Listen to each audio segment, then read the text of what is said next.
কিন্তু সেই নুরা পাগলা যখন মারা গেল তখন আপনি তার অতীতের ইতিহাসকে টেনে তাকে ভণ্ড ফতোয়া দিয়ে তাকে কবরস্থ করা হলো। সেই কবরের ভিতর থেকে আপনারা তাকে লাঠি দিয়ে আঘাত করে করে কবর খুঁড়ে তার লাশটাকে বের করলেন।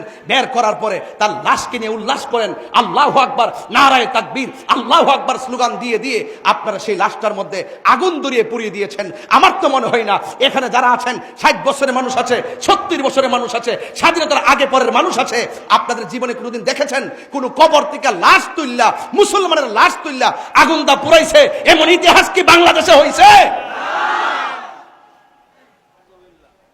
আমরা কি বাংলাদেশ দেখছি? আমরা কি দেখছি? এই জন্যই বলে যে ইসলাম ছিল শান্তির ধর্ম, আজকে ইসলাম ধর্মটারে উগ্রতার দিকে নিয়ে যাচ্ছেন। ইসলাম একটি শান্তির ধর্ম, মানবতার ধর্ম। এই জন্য আমি বলবো, প্রশাসনকে বলবো, এই ঘটনার সাথে যারা জড়িত তাদেরকে অনতিবিলম্বে আইনের আওতায় আনার জন্য কথা বলে, ঠিক না বেঠে?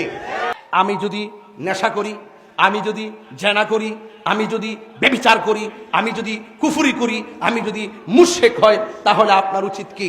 আমার নামে আপনি ধর্ম অবমাননার মামলা করা।